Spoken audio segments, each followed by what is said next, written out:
जो कहानी मैं आपको सुनाने जा रहा हूं वो मेरे एक दूर के रिश्तेदार की है। नाम नहीं बताऊंगा उनका, क्योंकि वो अभी भी जिंदा है, कम से कम जिस्म से तो। रूह कहां है ये तो शायद वो खुद भी नहीं जानते। आप सोच रहे होंगे कि हथेली की रेखाओं में क्या रखा है। हस्तरेखा, भाग्य रेखा, हृदय रेखा, ये सब तो पंडितों की बातें हैं, है ना?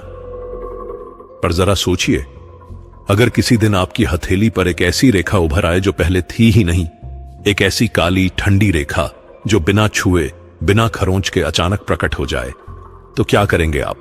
अगर आप इस चैनल पर नए हैं तो प्लीज इसे सब्सक्राइब कर लें। ऐसी सच्ची और रहस्यमयी कहानियां हम आपके लिए लाते रहते हैं।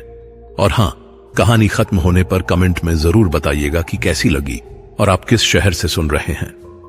आपका नाम भी लिखिएगा ताकि मुझे पता चले कि मेरी आवाज कहां कहां तक पहुंच रही है। तो चलिए शुरू करते हैं इस अजीबोगरीब कहानी को। मेरे वो रिश्तेदार जिन्हें मैं यहां विक्रम कहूंगा, वो महाराष्ट्र के एक छोटे से गांव सातारा के पास रहते थे। विक्रम की जिंदगी बहुत ही साधारण थी। मेहनत मजदूरी करते थे, खेतों में काम करते थे और किसी तरह घर चलाते थे। उनके हाथ खुरदुरे थे, कड़ी मेहनत के निशान से भरे हुए। पर हथेली की रेखाएं, वो तो बस साधारण थी। कोई विशेष भाग्य रेखा नहीं, कोई राजयोग नहीं, बस एक मेहनतकश इंसान की हथेली जिसमें संघर्ष और गरीबी के सिवा कुछ लिखा नहीं था। विक्रम की उम्र उस समय करीब 35 साल रही होगी। शादी हो चुकी थी, 2 बच्चे थे, एक बेटा और एक बेटी। पत्नी घर संभालती थी, पर कर्ज का बोझ इतना भारी था कि रात को नींद नहीं आती थी उन्हें। कभी कभार वो जुए में हाथ आजमा लेते थे, सोचते थे कि शायद एक बार किस्मत चमक जाए, पर किस्मत तो जैसे उनसे रूठी हुई थी। हर बार हारते और हर बार कर्ज और बढ़ जाता। साहूकारों के दरवाजे पर गिड़गिड़ाना, ब्याज चुकाने के लिए और कर्ज लेना, यही उनकी जिंदगी बन गई थी। धीरे धीरे शराब का भी सहारा लेने लगे ताकि दुख को थोड़ी देर के लिए भुलाया जा सके। पर दुख तो दुख है ना, वो तो नशे के बाद और भी तेजी से लौट कर आता है। बात उस साल की मई महीने की है। गर्मी अपने चरम पर थी, गांव में पानी की किल्लत थी और लोग दूर दूर तक कुओं की तलाश में भटकते थे। विक्रम को पता चला कि गांव के बाहर श्मशान के पास एक पुराना कुआं है जिसमें अभी भी पानी है। लोग उस कुएं से पानी नहीं लेते थे क्योंकि वो श्मशान के इतना पास था कि लोगों को लगता था वहां का पानी अशुद्ध है। पर विक्रम को क्या, उन्हें तो बस पानी चाहिए था। शाम ढलने के बाद जब सूरज की तपिश थोड़ी कम हुई, वो अपनी पत्नी को कहकर 2 मटके और रस्सी लेकर उस कुएं की तरफ निकल पड़े। श्मशान का रास्ता वैसे ही डरावना होता है ना? और जब शाम का धुंधलका हो तो डर दोगुना हो जाता है। विक्रम ने मुझे बाद में बताया था कि उस शाम कुछ अजीब सा लग रहा था। हवा भी जैसे रुक रुक कर चल रही थी। पेड़ों की छायाएं जमीन पर ऐसे लग रही थीं जैसे कोई खड़ा हो। पर उन्होंने सोचा कि यह सब दिमाग का वहम है और आगे बढ़ते रहे। कुआं सचमुच श्मशान के बिल्कुल पास था। चारों तरफ सूखी घास और जली हुई लकड़ियों के अवशेष बिखरे हुए थे।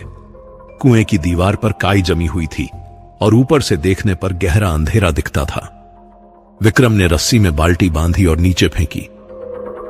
पानी की आवाज आई, छपाक। उन्होंने रस्सी खींची, बाल्टी भरकर ऊपर आई। पानी ठंडा और साफ था। उन्होंने एक मटका भरा, फिर दूसरा। जब वो दूसरा मटका भरकर रख रहे थे तो अचानक उनके हाथ में कुछ ठंडा सा लगा। उन्होंने हाथ देखा, कुछ नहीं था। शायद पानी की छींटें लग गई होंगी, उन्होंने सोचा। पर वो ठंडक कुछ अलग थी, जैसे किसी ने ठंडी उंगली से छू दिया हो। बाईं हथेली पर, अंगूठे के नीचे वाले हिस्से पर। विक्रम दोनों मटके उठाकर घर की तरफ चल पड़े। रास्ते में अंधेरा हो चला था और उन्होंने जल्दी जल्दी कदम बढ़ाए। घर पहुंचकर मटके रखे और हाथ मुंह धोने चले गए। पत्नी ने खाना परोसा और जब वो खाने बैठे तो पत्नी ने उनकी हथेली की तरफ देखा और बोली, ये क्या है तुम्हारे हाथ पर? कहीं चोट तो नहीं लग गई? विक्रम ने हथेली देखी और सचमुच वहां एक पतली सी काली रेखा थी, बिल्कुल सीधी, अंगूठे के नीचे से शुरू होकर तर्जनी उंगली की जड़ तक। इतनी बारीक कि पहली नजर में लगे जैसे किसी ने काली स्याही से लकीर खींच दी हो। कुछ नहीं, विक्रम ने कहा। शायद कुएं की दीवार से लग गई होगी। उन्होंने उस रेखा को हाथ से रगड़ा, नहीं गई। फिर पानी से धोया, तब भी नहीं गई। साबुन लगाकर अच्छे से मला, पर वो रेखा जस की तस रही, जैसे वो त्वचा के नीचे से उभर रही हो। कल सुबह देखेंगे, विक्रम ने सोचा और खाना खाने लगे। पर उनका मन बार बार उस रेखा की तरफ जा रहा था। कोई दर्द नहीं था, कोई खुजली नहीं थी, बस एक अजीब सी ठंडक थी उस जगह पर, जैसे वहां बर्फ रखी हो। रात को जब सोने लगे तो विक्रम ने फिर से हथेली देखी। अंधेरे में भी वो रेखा साफ दिख रही थी, जैसे वो खुद रोशनी दे रही हो। नहीं, चमक नहीं रही थी, पर गहरी काली थी। इतनी काली कि लगे जैसे किसी ने राख और कोयले को मिलाकर खींचा हो। शायद कोई चोट है, उन्होंने खुद को समझाया और आंखें बंद कर लीं। पर नींद आसानी से नहीं आई। अगली सुबह जब विक्रम उठे तो सबसे पहले उन्होंने अपनी हथेली देखी, और जो देखा वो देखकर उनकी सांस अटक गई। वो रेखा अब और लंबी हो चुकी थी। कल रात तो वो सिर्फ अंगूठे के नीचे से तर्जनी की जड़ तक थी, पर अब वो आधी तर्जनी तक पहुंच चुकी थी, बिल्कुल सीधी, बिना किसी टेढ़ेपन के, जैसे किसी ने पैमाने से नाप नाप कर खींची हो। विक्रम घबरा गए। उन्होंने पत्नी को दिखाया। पत्नी भी डर गई। ये तो रात में बढ़ गई, तुम्हें डॉक्टर के पास जाना चाहिए, पत्नी ने कहा। पर डॉक्टर के पास जाने के लिए पैसे कहां से आते? विक्रम ने सोचा कि शायद ये अपने आप ठीक हो जाएगी। उन्होंने हाथ में कपड़ा बांध लिया ताकि किसी और को दिखे नहीं, और खेत पर काम करने चले गए। दोपहर तक विक्रम को एक अजीब सा एहसास होने लगा। जो भी उनके पास आता उनसे बात करना चाहता। मजदूर जो पहले कभी सीधे मुंह बात नहीं करते थे, वो आज खुद आकर हालचाल पूछने लगे। जमींदार जो हमेशा रूखे से रहते थे, आज उन्होंने चाय पिलाई। विक्रम को लगा कि शायद आज का दिन अच्छा है, पर जब वो शाम को घर लौटे तो हथेली खोलकर देखा। वो रेखा अब पूरी तर्जनी को पार कर चुकी थी और अब बीच की उंगली की तरफ बढ़ रही थी। अब डर सच में पकड़ने लगा था। विक्रम गांव के एक बुजुर्ग के पास गए। उस बुजुर्ग को सब ओझा काका कहते थे। कहा जाता था कि उन्हें तंत्र मंत्र की थोड़ी बहुत जानकारी है और वो झाड़ फूंक कर देते हैं। ओझा काका ने विक्रम की हथेली देखी और उनकी आंखें फैल गईं। ये रेखा तूने कहां से लाई? उन्होंने पूछा। मुझे नहीं पता काका, विक्रम ने डरते डरते कहा। कल शाम श्मशान के पास के कुएं से पानी भरकर आया था, तभी से यह है। ओझा काका ने गहरी सांस ली और बोले, बेटा यह कोई साधारण रेखा नहीं है। मैंने इसके बारे में बहुत पहले सुना था, पर कभी किसी को होते नहीं देखा। यह है कर्षण रेखा, यानी आकर्षण की रेखा। आकर्षण की रेखा? विक्रम ने पूछा। हां, ओझा काका ने कहा। यह एक तांत्रिक सिद्धि का निशान है। जिसके हाथ में यह रेखा होती है वो लोगों को अपनी तरफ खींचता है। लोग उसकी बात मानते हैं, उसके पास आते हैं, उस पर विश्वास करते हैं। पर बेटा, ओझा काका रुके और फिर बोले, इसे मत मिटाना। जितना मिटाओगे उतनी तेजी से बढ़ेगी। और सुन, ये कोई वरदान नहीं है, ये एक शाप है। शाप? विक्रम की आवाज कांप गई। हां, ओझा काका ने कहा। यह रेखा बढ़ती रहेगी, हथेली से निकलकर कलाई पर चढ़ेगी, फिर बांह पर, फिर कंधे पर, और एक दिन दिल तक पहुंच जाएगी। और जिस दिन ये तेरे दिल को छू लेगी, उस दिन तेरी चाहत तेरी नहीं रहेगी। तू किसी और की कठपुतली बन जाएगा। विक्रम कांपते हुए घर लौटे। ओझा काका की बातें कानों में गूंज रही थीं। उन्होंने पत्नी को सब कुछ बताया। पत्नी रोने लगी। अब क्या होगा? पत्नी ने पूछा। पता नहीं, विक्रम ने कहा। पर एक बात तो साफ है, यह चीज कुछ और चाहती है मुझसे। रात को जब विक्रम सोने की कोशिश कर रहे थे तो उन्हें अपनी हथेली में एक अजीब सी धड़कन महसूस हुई। हल्की सी, पर लगातार, जैसे कोई नन्हा दिल वहां धड़क रहा हो।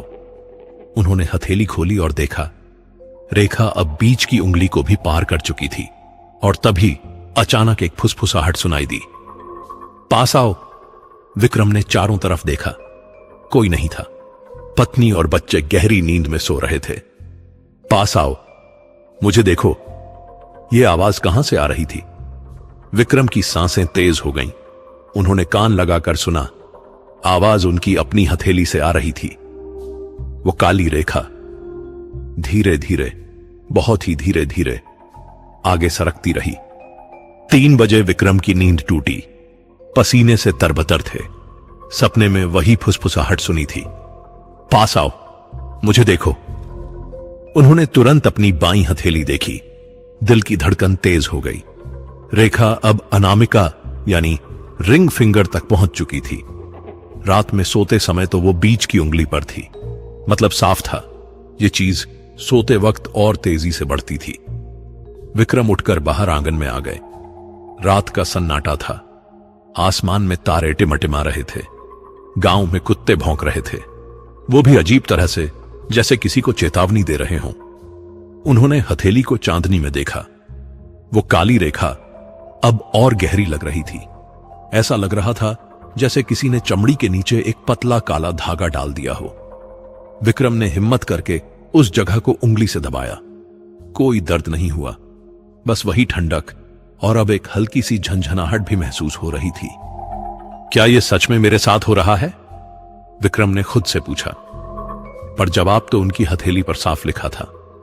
वो वापस अंदर गए, पर नींद नहीं आई। बस करवटें बदलते रहे सुबह तक। और जैसे ही सुबह की पहली किरण आई, विक्रम ने फिर से हथेली देखी। रेखा अब छोटी उंगली की जड़ तक पहुंच गई थी। एक रात में पूरी हथेली पार कर गई थी वो रेखा। सुबह सुबह विक्रम खेत पर जाने की तैयारी कर रहे थे, तभी पड़ोस की आंटी आईं। वो आंटी जो पिछले 2 साल से विक्रम से ठीक से बात नहीं करती थी, क्योंकि विक्रम ने उनसे पैसे उधार लिए थे और अभी तक वापस नहीं किए थे। अरे विक्रम बेटा, आंटी ने बड़े प्यार से कहा, कैसे हो? बहुत दिन से बात नहीं हुई ना तुमसे। विक्रम चौंक गए। ये अचानक इतना प्यार?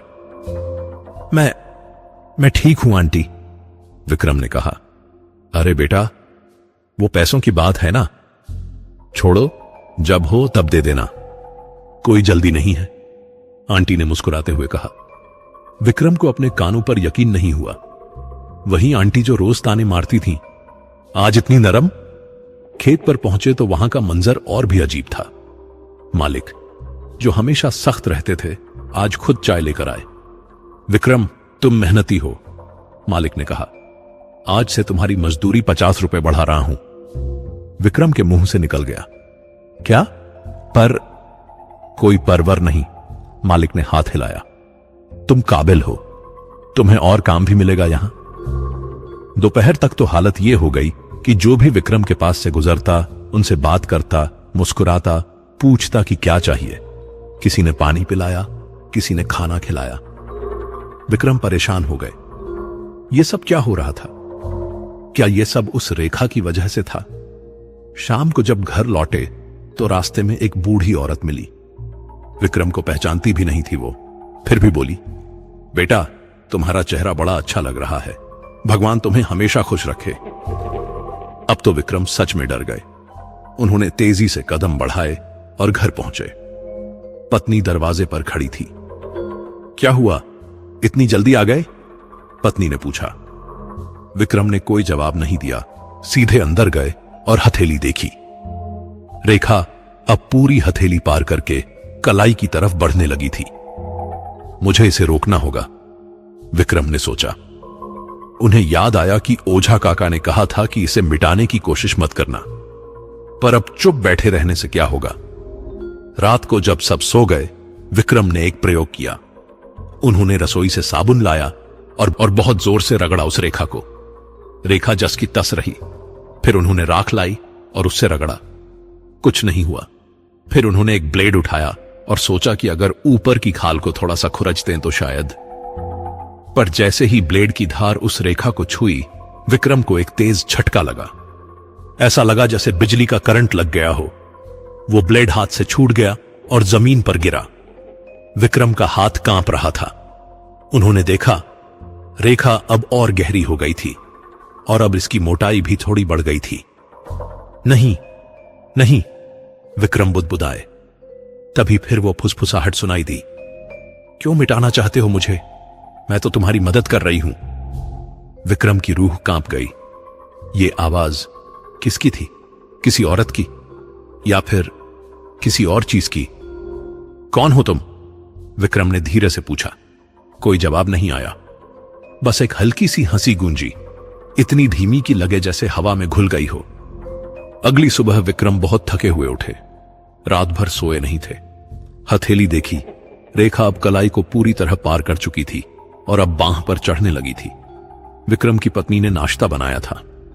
जब विक्रम खाने बैठे तो पत्नी बोली, सुनो, कल रात तुम किससे बात कर रहे थे? विक्रम ने चौंक कर देखा। क्या मतलब? मैं उठी थी रात में, पत्नी ने कहा। तुम किसी से बात कर रहे थे? पूछ रहे थे कौन हो तुम? कोई था क्या वहां? विक्रम ने झूठ बोलने की कोशिश की। नहीं, शायद नींद में बोल रहा था। झूठ मत बोलो, पत्नी की आवाज कांप गई। मैंने किसी की हंसी भी सुनी थी, एक औरत की हंसी। विक्रम खामोश रह गए। उन्हें क्या कहना था कि उनकी हथेली से आवाजें आ रही हैं? देखो, पत्नी ने विक्रम का हाथ पकड़ा। जो भी हो रहा है मुझे बताओ, हम साथ में कोई रास्ता निकालेंगे। विक्रम ने गहरी सांस ली और सब कुछ बता दिया। पत्नी ने रेखा देखी। अब वो कलाई से 2 इंच ऊपर तक पहुंच चुकी थी। ये तो बढ़ती ही जा रही है, पत्नी ने डरते हुए कहा। तुम्हें किसी बड़े पंडित या तांत्रिक के पास जाना चाहिए। गांव में तो सिर्फ ओझा काका हैं, विक्रम ने कहा। तो फिर से जाओ उनके पास, पत्नी ने कहा, और अच्छे से पूछो कि इसका कोई तोड़ है या नहीं। विक्रम दोपहर में ओझा काका के घर पहुंचे। ओझा काका बाहर बैठे थे, तुलसी की माला जप रहे थे। विक्रम को देखते ही बोले, आ गया? बढ़ गई रेखा? विक्रम ने हथेली दिखाई। ओझा काका ने देखा और माथा पीट लिया। तूने इसे मिटाने की कोशिश की ना? उन्होंने पूछा। विक्रम चौंके। आपको कैसे पता? रेखा की मोटाई बढ़ गई है, ओझा काका ने समझाया। जब भी कोई इसे हटाने की कोशिश करता है, यह और मजबूत हो जाती है। यह एक जीवित चीज है विक्रम, एक ऊर्जा है। इसे जितना दबाओगे उतनी उभरेगी। तो मैं क्या करूं? विक्रम की आवाज में गिड़गिड़ाहट थी। ओझा काका ने गहरी सांस ली। सुन, ये जो आकर्षण सिद्धि है, इसमें कुछ नियम है। पहला नियम, इसे जितना इस्तेमाल करोगे उतनी तेजी से बढ़ेगी। इस्तेमाल? मैं कुछ नहीं कर रहा, विक्रम ने कहा। पर यह खुद काम कर रही है, ओझा काका ने कहा। लोग तेरी तरफ खींचे चले आ रहे हैं ना, यह सब इसी का असर है। और जब भी कोई तेरी तरफ खींचता है, रेखा को ताकत मिलती है। विक्रम को अब समझ आया। मालिक का प्यार से पेश आना, पड़ोस वाली आंटी का कर्ज माफ करना, राह चलते लोगों का मुस्कुराना, सब इसी का कमाल था। और दूसरा नियम? विक्रम ने पूछा। दूसरा नियम, ओझा काका ने कहा, यह है कि रेखा जब दिल तक पहुंचेगी तो वो पूछेगी, तुझे क्या चाहिए? और उस वक्त तू जो भी बोलेगा वो सच हो जाएगा। पर उसके बदले में क्या? विक्रम ने पूछा। ओझा काका चुप रह गए, फिर धीरे से बोले, बदले में तू उसका हो जाएगा। वो जो चीज है ना, ये रेखा जिसने दी है, वो तुझे अपने कब्जे में ले लेगी। तेरी सोच, तेरी इच्छाएं, तेरी जिंदगी सब उसकी हो जाएगी। विक्रम के पैरों तले जमीन खिसक गई। तो मेरे पास कितना वक्त है? विक्रम ने पूछा। ओझा काका ने विक्रम की बांह देखी, फिर कंधे की तरफ देखा, फिर सीने की तरफ। अगर ये इसी रफ्तार से बढ़ी, उन्होंने कहा, तो 2-3 हफ्ते में ये तेरे दिल तक पहुंच जाएगी। और इसे रोकने का कोई उपाय? विक्रम ने पूछा। ओझा काका ने आंखें बंद की, कुछ देर सोचा, फिर बोले, एक रास्ता है, पर बहुत खतरनाक है। कोई भी रास्ता बताइए काका, विक्रम ने कहा। तुझे उसके पास जाना होगा जहां से यह रेखा आई है, ओझा काका ने कहा, यानी उस कुएं के पास। और वहां तुझे एक काम करना होगा, तुझे अपनी इच्छाओं को मारना होगा। मतलब? विक्रम समझ नहीं पाए। मतलब, ओझा काका ने समझाया, यह रेखा इच्छाओं से पलती है। लोगों की चाह, तेरी चाह, सबकी चाह से यह बढ़ती है। अगर तू अपनी सारी इच्छाओं को त्याग दे, पूरी तरह से शून्य हो जाए, तो शायद यह रुक जाए। कैसे? विक्रम ने पूछा। वहां बैठ, ध्यान कर और अपने मन से हर चाह निकाल दे। ओझा काका ने कहा, पैसे की चाह, सम्मान की चाह, खुशी की चाह, सब कुछ। और जब तू पूरी तरह खाली हो जाएगा तो रेखा को कुछ नहीं मिलेगा खाने को, वो अपने आप खत्म हो जाएगी। पर अगर मैं ऐसा नहीं कर पाया तो? विक्रम ने पूछा। ओझा काका ने विक्रम की आंखों में देखा और बोले, तो फिर तैयार रहना। जब रेखा दिल तक पहुंचेगी तो वो तुझसे तेरी सबसे बड़ी इच्छा पूछेगी, और अगर तूने जवाब दे दिया तो फिर तू सिर्फ एक खाली खोल रह जाएगा, अंदर से सब खत्म हो जाएगा। शाम को घर लौटते हुए विक्रम के दिमाग में बस एक ही बात घूम रही थी, क्या वो सच में अपनी सारी इच्छाएं त्याग सकते हैं? पैसे की चाह नहीं छोड़ सकते क्योंकि घर चलाना है। सम्मान की चाह नहीं, क्योंकि जिंदगी भर बेइज्जती झेली है। खुशी की चाह कैसे छोड़ें? यह तो हर इंसान की बुनियादी जरूरत है। रात को खाना खाते हुए विक्रम ने अपनी हथेली देखी। रेखा अब कोहनी के पास पहुंच रही थी और तभी फिर वो आवाज आई, तुम क्या चाहते हो विक्रम? इस बार आवाज साफ थी, एक औरत की आवाज, मखमली, मीठी, पर भीतर कहीं ठंडी।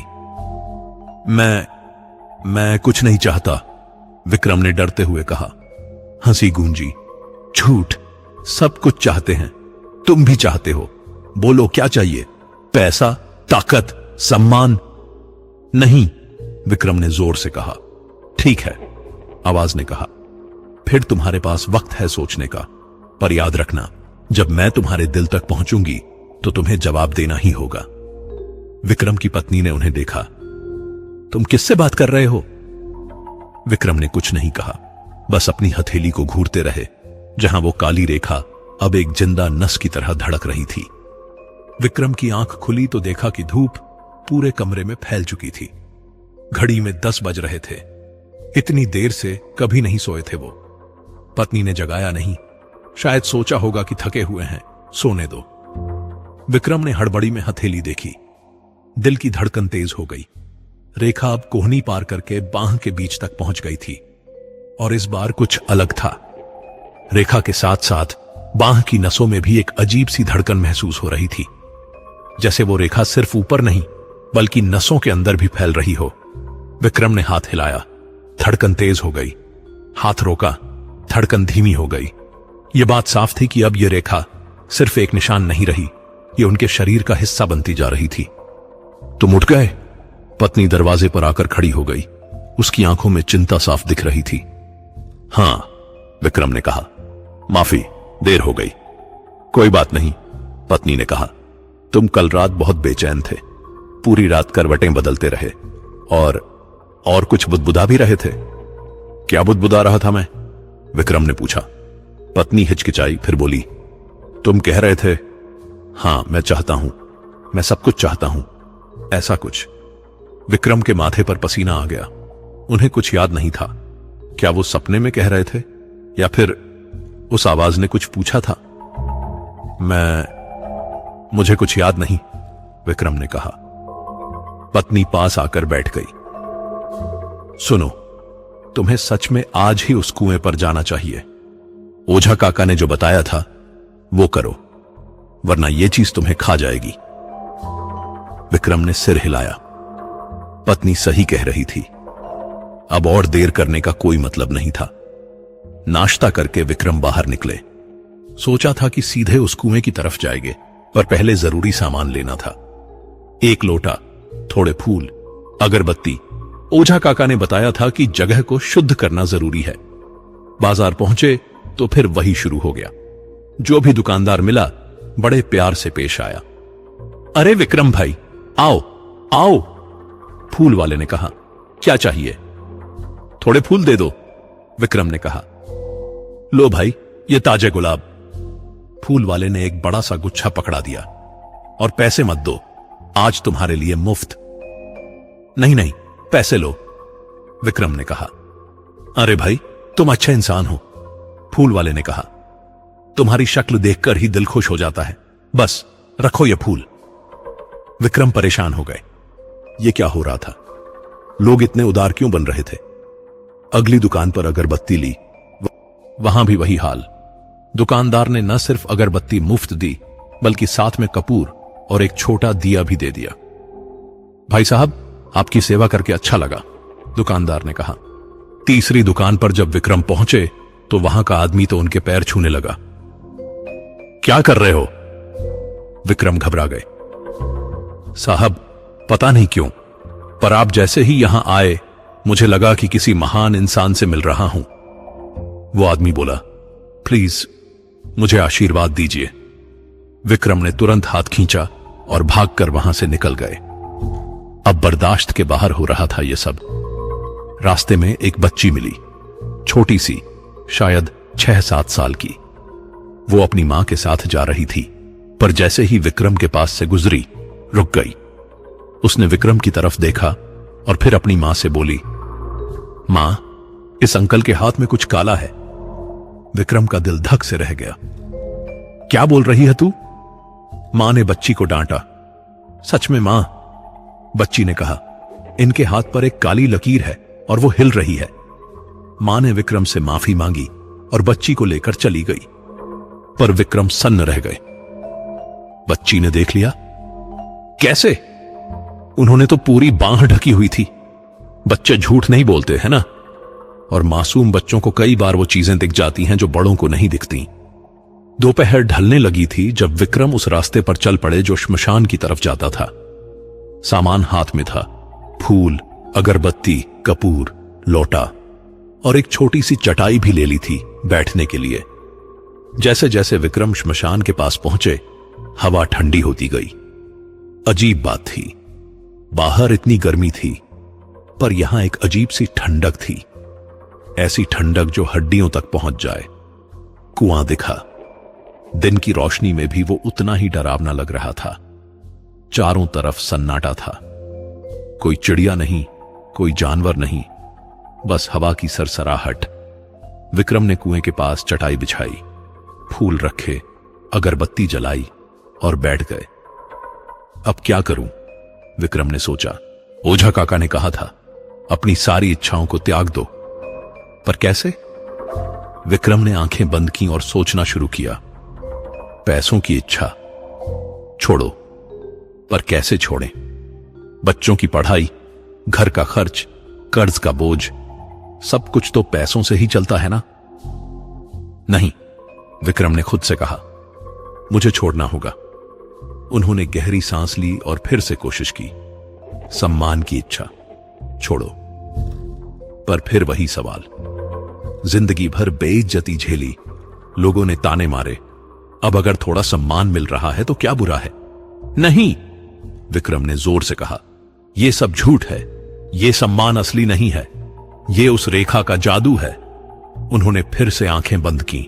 विक्रम ध्यान में बैठे थे, तभी अचानक उनकी बांह में तेज धड़कन हुई, इतनी तेज कि लगा जैसे कोई ढोल बज रहा हो। थक थक थक थक थक थक। विक्रम ने आंखें खोली और बांह देखी। रेखा अब और चमकदार हो गई थी। नहीं, चमक नहीं रही थी, पर ऐसा लग रहा था जैसे उसमें से कोई काली रोशनी निकल रही हो। और तभी वो आवाज फिर आई, तुम यहां क्यों आए हो? यह आवाज इस बार सिर्फ कानों में नहीं, बल्कि चारों तरफ से आ रही थी, जैसे हवा खुद बोल रही हो। मैं इस रेखा को खत्म करने आया हूं, विक्रम ने हिम्मत जुटाकर कहा। हंसी गूंजी, वही मखमली मीठी पर ठंडी आवाज। खत्म करने? आवाज ने कहा, तुम नहीं समझे अभी तक, यह रेखा एक वरदान है, श्राप नहीं। नहीं, विक्रम ने कहा, यह श्राप है। तुम मुझे अपने वश में करना चाहती हो। वश में? आवाज ने कहा, मैं तो बस तुम्हें वो दे रही हूं जो तुम हमेशा से चाहते थे, लोगों का प्यार, सम्मान, ताकत। क्या बुरा है इसमें? विक्रम ने अपनी मुट्ठी भींची। मुझे कुछ नहीं चाहिए, मैं अपनी इच्छाएं त्याग रहा हूं। सच में? आवाज ने मजाक उड़ाया। तो बताओ, अभी इस पल तुम क्या सोच रहे हो? विक्रम चुप रह गए। सच कहें तो वो सोच रहे थे कि अगर ये रेखा रह गई तो कितना अच्छा होगा। लोग उनका सम्मान करेंगे, पैसे की कमी नहीं होगी, घर में खुशी होगी। देखा, आवाज ने कहा, तुम झूठ बोल रहे हो खुद से। तुम चाहते हो ये सब, हर इंसान चाहता है। नहीं, विक्रम ने चिल्लाकर कहा।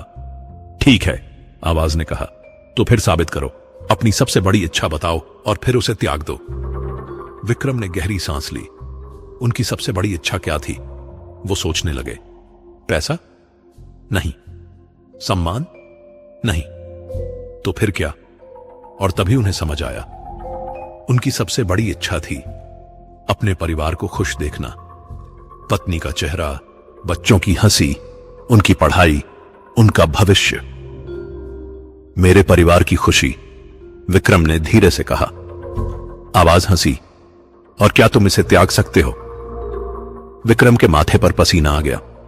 नहीं, वो नहीं त्याग सकते। ये तो उनकी जिंदगी का मतलब था। नहीं, विक्रम ने कहा, मैं नहीं त्याग सकता। तो फिर तुम्हारा आना बेकार हुआ, आवाज ने कहा। विक्रम वहीं बैठे रह गए, हारे हुए। ओझा काका ने कहा था कि सारी इच्छाओं को त्याग दो, पर कैसे? एक इंसान बिना इच्छाओं के कैसे जी सकता है?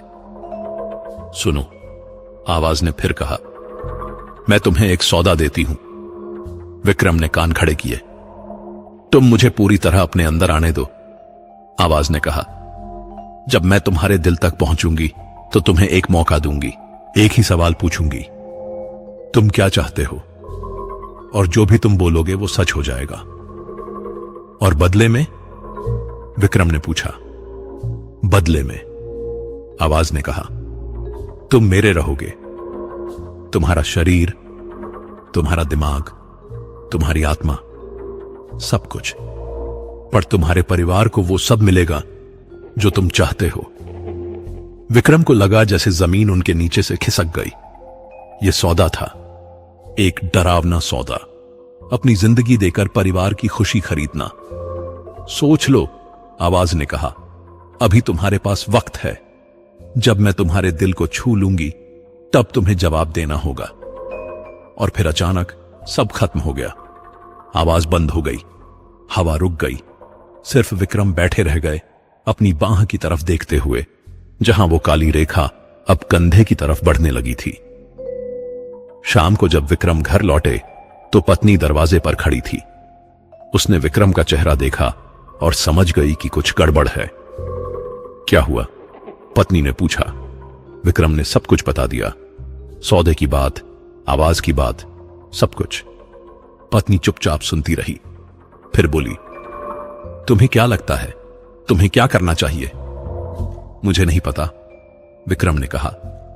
अगर मैं हां कहूं तो तुम्हें, बच्चों को सब कुछ मिल जाएगा, पर तुम नहीं रहोगे। पत्नी ने उनकी बात पूरी की। उसकी आंखों में आंसू थे। सुनो, हमें तुम्हारा साथ चाहिए, तुम्हारे पैसे नहीं। तुम्हारा प्यार चाहिए, तुम्हारा सम्मान नहीं।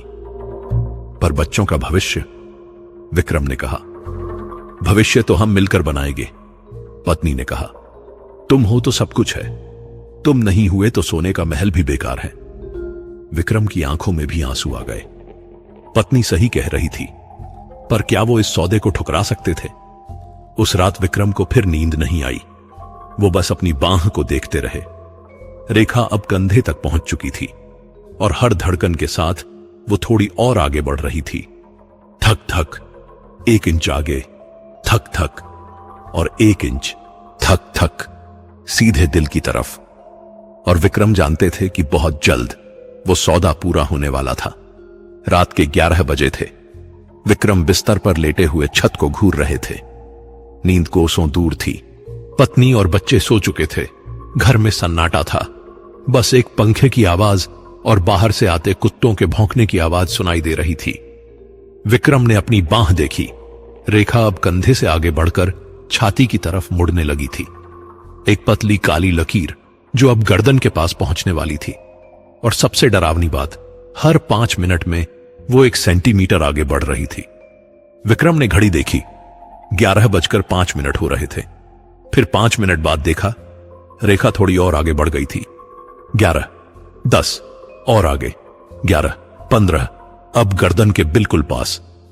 इस रफ्तार से तो यह कल तक दिल को छू लेगी, विक्रम ने सोचा। दिल तेजी से धड़कने लगा। डर और बेचैनी का एक अजीब मिश्रण था। तभी अचानक कमरे का तापमान गिर गया। इतनी गर्मी थी, पर अचानक ऐसी ठंड महसूस हुई जैसे किसी ने एसी पूरा चला दिया हो। विक्रम के रोंगटे खड़े हो गए। और फिर वो आवाज आई, पर इस बार अलग थी। विक्रम, ये सिर्फ आवाज नहीं थी, ये एक फुसफुसाहट थी, बिल्कुल उनके कान के पास से, जैसे कोई लेटा हो उनके बगल में। विक्रम ने तुरंत बगल देखा, कोई नहीं था। पत्नी दूसरी तरफ सो रही थी। विक्रम, मुझे देखो। यह आवाज अब और करीब से आ रही थी। विक्रम की सांसें तेज हो गईं। कौन हो तुम? विक्रम ने धीरे से पूछा। मैं वो हूं जो तुम्हारे अंदर आ रही हूं, आवाज ने कहा। तुम्हारी नसों में बह रही हूं, तुम्हारे दिल की धड़कन में घुल रही हूं। मुझसे दूर रहो, विक्रम ने कहा। हंसी गूंजी, इस बार बहुत करीब से, इतनी करीब कि लगा जैसे कोई उनके कान में फूंक मार रहा हो। दूर, पर मैं तो तुम्हारे भीतर हूं, आवाज ने कहा। देखो, अपनी बांह देखो, मैं कितनी करीब आ गई हूं। विक्रम ने बांह देखी और जो देखा उससे उनकी चीख निकलते निकलते रह गई। रेखा अब सिर्फ एक लकीर नहीं रही थी, उसके अंदर कुछ हिल रहा था। जैसे किसी पतली नस में खून बह रहा हो, वैसे ही उस रेखा में कुछ काला गाढ़ा पदार्थ बह रहा था, धीरे धीरे, लगातार, दिल की तरफ। विक्रम को नहीं पता कब उनकी आंख लग गई। शायद डर और थकान ने उन्हें सुला दिया, पर जो सपना उन्होंने देखा वो किसी भी बुरे सपने से भी ज्यादा डरावना था। विक्रम खुद को उसी कुएं के पास पाया, पर यह दिन नहीं था, रात थी, अमावस की काली रात। चांद नहीं था, तारे नहीं थे, बस घना अंधेरा था। कुएं के पास कोई खड़ा था, एक औरत, या शायद औरत जैसी कोई चीज। उसका चेहरा नहीं दिख रहा था, क्योंकि उसके लंबे काले बाल पूरे चेहरे को ढके हुए थे। उसकी साड़ी भी काली थी और वो बिल्कुल स्थिर खड़ी थी। हवा चल रही थी, पर उसके बाल नहीं हिल रहे थे। उसकी साड़ी नहीं लहरा रही थी, जैसे वो एक मूर्ति हो। आओ, उस औरत ने कहा। उसका मुंह नहीं हिला, पर आवाज सुनाई दी। विक्रम के पैर अपने आप आगे बढ़ने लगे। वो रोकना चाह रहे थे, पर पैर नहीं रुक रहे थे, जैसे किसी ने रिमोट से कंट्रोल कर लिया हो। पास आओ, मुझे देखो। विक्रम उसके बिल्कुल सामने जाकर रुके। अब वो औरत बस 2 फुट दूर थी। मुझे देखो, उसने फिर कहा, और फिर धीरे धीरे उसने अपना सिर उठाया। बाल पीछे हटे, और जो चेहरा सामने आया, कोई चेहरा नहीं था, बस एक खाली काला खोखला स्थान था, जैसे किसी ने चेहरे को मिटा दिया हो। पर उस खालीपन में 2 चीजें थीं, 2 आंखें, लाल, चमकती हुई, जैसे जलते हुए कोयले हों। देखो, उसने कहा, मैं कौन हूं? और तभी उस खालीपन में एक चेहरा उभरने लगा, धीरे धीरे, जैसे कोई तस्वीर बन रही हो। पहले माथा बना, फिर आंखें, फिर नाक, फिर होंठ। और जब पूरा चेहरा बन गया तो विक्रम की रूह कांप गई। वो चेहरा विक्रम का अपना चेहरा था। मैं तुम हूं, उस औरत ने विक्रम की आवाज में कहा, और तुम मैं हो। जल्द ही हम एक हो जाएंगे। विक्रम चीखे और नींद खुल गई। विक्रम पसीने से तरबतर उठे। पूरा बिस्तर भीग गया था। दिल इतनी तेजी से धड़क रहा था कि लगा बाहर निकल जाएगा। पत्नी भी जाग गई। क्या हुआ, तुम ठीक तो हो? विक्रम ने कुछ नहीं कहा, बस अपनी बांह देखी। रेखा अब गर्दन को पार करके छाती पर उतर आई थी, और सबसे डरावनी बात, वो अब 2 शाखाओं में बांट गई थी। एक शाखा सीधे दिल की तरफ जा रही थी और दूसरी शाखा पीठ की तरफ मुड़ रही थी। ये तो पूरे शरीर में फैल रही है, पत्नी ने डरते हुए कहा। विक्रम को अब समझ आ गया, ये रेखा सिर्फ दिल तक नहीं जाना चाहती थी, ये पूरे शरीर पर कब्जा करना चाहती थी। हर नस, हर धमनी, हर अंग, सब कुछ। मुझे ओझा काका के पास जाना होगा, विक्रम ने कहा। पर जैसे ही वो उठने लगे, उनके सीने में दर्द हुआ, तेज दर्द, जैसे किसी ने छुरा घोंप दिया हो। आह! विक्रम फिर से बिस्तर पर गिर गए। क्या हुआ? पत्नी घबरा गई। दर्द, सीने में दर्द, विक्रम बोले। पत्नी ने तुरंत उनकी शर्त उठाई, और जो देखा उससे उसकी चीख निकल गई। रेखा अब सीने पर स्पष्ट दिख रही थी, और वो रेखा अब एक आकार बना रही थी, हाथ का आकार, जैसे किसी ने छाती पर हाथ रख दिया हो। ये क्या है? पत्नी रोने लगी। विक्रम समझ गए। वो औरत, वो जो भी चीज थी, वो अब विक्रम को छू रही थी अंदर से। किसी तरह विक्रम हिम्मत जुटाकर उठे। उन्हें ओझा काका के पास जाना ही था, पर पहले बच्चों को स्कूल भेजना था। जब विक्रम बाहर निकले तो एक अजीब बात नजर आई। जो भी उन्हें देख रहा था वो डर रहा था। पहले लोग उनकी तरफ खिंचे चले आते थे, पर आज लोग उनसे दूर भाग रहे थे। पड़ोस की आंटी ने दूर से देखा और तुरंत घर के अंदर चली गई। रास्ते में एक बच्चा रो पड़ा जब विक्रम उसके पास से गुजरे। एक कुत्ता जो हमेशा विक्रम से प्यार से मिलता था, आज भौंकने लगा और फिर दुम दबाकर भाग गया। क्या हो रहा है? विक्रम ने सोचा, और तभी उन्हें याद आया। उस बच्ची ने कहा था कि उनके हाथ पर कुछ काला है जो हिल रहा है। क्या अब वो चीज इतनी बढ़ गई थी कि लोगों को महसूस होने लगी? विक्रम तेजी से ओझा काका के घर की तरफ चल पड़े, पर रास्ते में उन्हें एक और अजीब अनुभव हुआ। एक गाय सड़क पर खड़ी थी। विक्रम उसके पास से गुजरे तो गाय ने अचानक ची ची करके उन पर हमला करने की कोशिश की। विक्रम ने खुद को बचाया और भाग गए। जानवर उन्हें महसूस कर रहे थे। वो जान रहे थे कि विक्रम के अंदर कुछ गलत है। ओझा काका के घर पहुंचे तो देखा कि दरवाजे पर एक बड़ा सा तिलक लगा हुआ है और दरवाजे के दोनों तरफ नीम की पत्तियां बंधी हुई हैं। विक्रम ने दरवाजा खटखटाया। कौन? मैं हूं काका, विक्रम। कुछ देर तक कोई आवाज नहीं आई। फिर धीरे धीरे दरवाजा खुला। ओझा काका ने बाहर झांका और विक्रम को देखकर उनका चेहरा सफेद हो गया। तू अभी तक जिंदा है? ओझा काका ने कहा। काका, प्लीज मुझे बचाइए, विक्रम ने गिड़गिड़ाया। ओझा काका ने विक्रम को घूरा, फिर धीरे से कहा, अंदर आ, पर छूना मत कुछ भी। विक्रम अंदर गए। ओझा काका ने तुरंत दरवाजा बंद कर दिया और 7 ताले लगा दिए। दिखा अपनी रेखा, ओझा काका ने कहा। विक्रम ने शर्त उठाई। ओझा काका ने देखा और हाथ जोड़कर भगवान से माफी मांगने लगे। ये तो बहुत आगे बढ़ गई, उन्होंने कहा, और देख, ये अब शाखाओं में बांट रही है। मतलब साफ है, वो तुझे पूरी तरह अपने अधीन करना चाहती है। कौन है वो? विक्रम ने पूछा। ओझा काका ने गहरी सांस ली। वो एक प्रेतात्मा है, कई 100 साल पुरानी। कहते हैं कि एक औरत थी जो अपनी इच्छाओं के लिए जीती थी। उसे सिर्फ ताकत चाहिए थी, सम्मान चाहिए था, लोगों का प्यार चाहिए था। उसने एक तांत्रिक से विद्या सीखी, पर उस विद्या ने उसे निगल लिया। वो मर गई, पर उसकी आत्मा उस कुएं में कैद हो गई और अब वो किसी जिंदा शरीर की तलाश में रहती है। तो वो मेरे शरीर में आना चाहती है? विक्रम ने पूछा।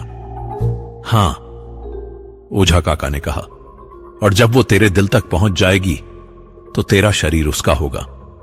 तेरी आत्मा धीरे धीरे खत्म हो जाएगी और उसकी आत्मा तेरी जगह ले लेगी। विक्रम के हाथ पैर ठंडे हो गए। क्या कोई रास्ता नहीं है? विक्रम ने पूछा। ओझा काका चुप रहे, फिर धीरे से बोले, एक रास्ता था, पर अब बहुत देर हो चुकी है। नहीं, विक्रम ने कहा, कुछ तो होगा। सुन, ओझा काका ने कहा, अब सिर्फ एक ही रास्ता बचा है। जब वो तुझसे पूछे कि तुझे क्या चाहिए, तो तू बस एक शब्द बोलना, मुक्ति। मुक्ति? विक्रम ने पूछा। हां, ओझा काका ने कहा। अगर तू कहेगा कि तुझे मुक्ति चाहिए तो शायद वो तुझे छोड़ दे, क्योंकि जो मुक्त होना चाहता है उसे बांधा नहीं जा सकता। पर अगर मैंने कुछ और बोल दिया, विक्रम ने पूछा, तो फिर तू हमेशा के लिए उसका गुलाम बन जाएगा, ओझा काका ने कहा। रात का इंतजार। शाम को घर लौटे तो विक्रम ने अपनी पत्नी को सब बता दिया। पत्नी रो रही थी, पर विक्रम ने उसे समझाया। मुझे सिर्फ एक शब्द बोलना है, विक्रम ने कहा, मुक्ति, बस इतना ही। पर अगर, पत्नी ने कहा। कोई अगर मगर नहीं, विक्रम ने कहा। मैं ये कर लूंगा, तुम्हारे लिए, बच्चों के लिए। रात को खाना खाया, बच्चों के साथ बैठे, उनसे बातें की, हंसे, जैसे कुछ हुआ ही नहीं हो। पर विक्रम जानते थे कि यह शायद आखिरी रात हो उनकी। 11 बजे सब सो गए। विक्रम लेटे रहे, छत को देखते हुए, बांह पर हाथ रखा। रेखा अब दिल के बिल्कुल पास थी, शायद 2-3 इंच दूर, और फिर ठीक आधी रात को विक्रम को एक तेज धड़कन महसूस हुई, इतनी तेज कि पूरा शरीर कांप गया। रेखा ने दिल को छू लिया था। विक्रम ने आंखें बंद की। अब वो घड़ी आ गई थी, वो सवाल आने वाला था। और फिर अंधेरे में आवाज गूंजी, विक्रम, तुम क्या चाहते हो? अंधेरे में वो आवाज गूंज रही थी, विक्रम, तुम क्या चाहते हो? विक्रम की आंखें बंद थीं, पर वो जाग रहे थे, पूरी तरह जाग रहे थे। उनका दिल तेजी से धड़क रहा था और हर धड़कन के साथ एक ठंडी लहर पूरे शरीर में दौड़ जाती थी। विक्रम ने बोलना शुरू किया। ओझा काका की आवाज कानों में गूंजी, बस एक शब्द बोलना, मुक्ति। पर तभी उस औरत की आवाज फिर आई, इस बार और मीठी और ज्यादा लुभावनी। सोच लो विक्रम, तुम्हें जो भी चाहिए वो मैं दे सकती हूं। पैसा? तुम्हारे घर में इतना पैसा होगा कि 7 पीढ़ियां आराम से गुजार दें। सम्मान? लोग तुम्हारे पैर छुएंगे। खुशी? तुम्हारे बच्चों का भविष्य सुरक्षित होगा। बस एक शब्द बोलो, मुझे सब कुछ चाहिए। विक्रम के दिमाग में विचारों का तूफान आ गया। एक तरफ मुक्ति थी, आजादी, पर कौन सी आजादी? गरीबी की, संघर्ष की। दूसरी तरफ था एक मौका, अपने परिवार को हमेशा के लिए सुखी करने का। सोचो विक्रम, आवाज ने फिर कहा, तुम्हारी पत्नी को कभी रोना नहीं पड़ेगा। तुम्हारे बच्चे सबसे अच्छे स्कूलों में पढ़ेंगे। तुम एक इज्जतदार इंसान बनोगे। क्या बुरा है इसमें? और तभी विक्रम ने अपनी पत्नी की आवाज याद की, हमें तुम्हारा साथ चाहिए, तुम्हारे पैसे नहीं। तुम्हारा प्यार चाहिए, तुम्हारा सम्मान नहीं। विक्रम ने आंखें खोली। अंधेरे में कुछ नहीं दिख रहा था, पर वो महसूस कर सकते थे, कोई था वहां, कमरे में, उनके बिल्कुल पास। विक्रम ने गहरी सांस ली। हां? आवाज ने उत्सुकता से पूछा। विक्रम की जुबान लड़खड़ा रही थी। एक शब्द बोलना था, बस एक शब्द, पर कौन सा? और तभी विक्रम के दिमाग में एक और चीज कौंधी। अगर उन्होंने मुक्ति कहा तो क्या वाकई ये रेखा चली जाएगी, या फिर कोई और जाल है? समय कम है विक्रम, आवाज ने कहा। सूरज निकलने से पहले जवाब दो, वरना फैसला मेरा होगा। विक्रम ने अपनी छाती पर हाथ रखा। रेखा अब पूरे दिल को घेर चुकी थी। हर धड़कन के साथ वो और गहरी होती जा रही थी। और फिर विक्रम ने बोला, मुझे। पूरा कमरा थम गया। हवा रुक गई, यहां तक कि पंखे की आवाज भी बंद हो गई। मुझे मुक्ति चाहिए। जैसे ही विक्रम ने यह शब्द बोले, एक तेज हवा का झोंका आया, इतना तेज कि खिड़की के शीशे खड़खड़ा गए, पर खिड़की बंद थी। हवा कहां से आई? और फिर एक चीख गूंजी, इतनी तेज, इतनी दर्दनाक कि विक्रम ने कान पकड़ लिए।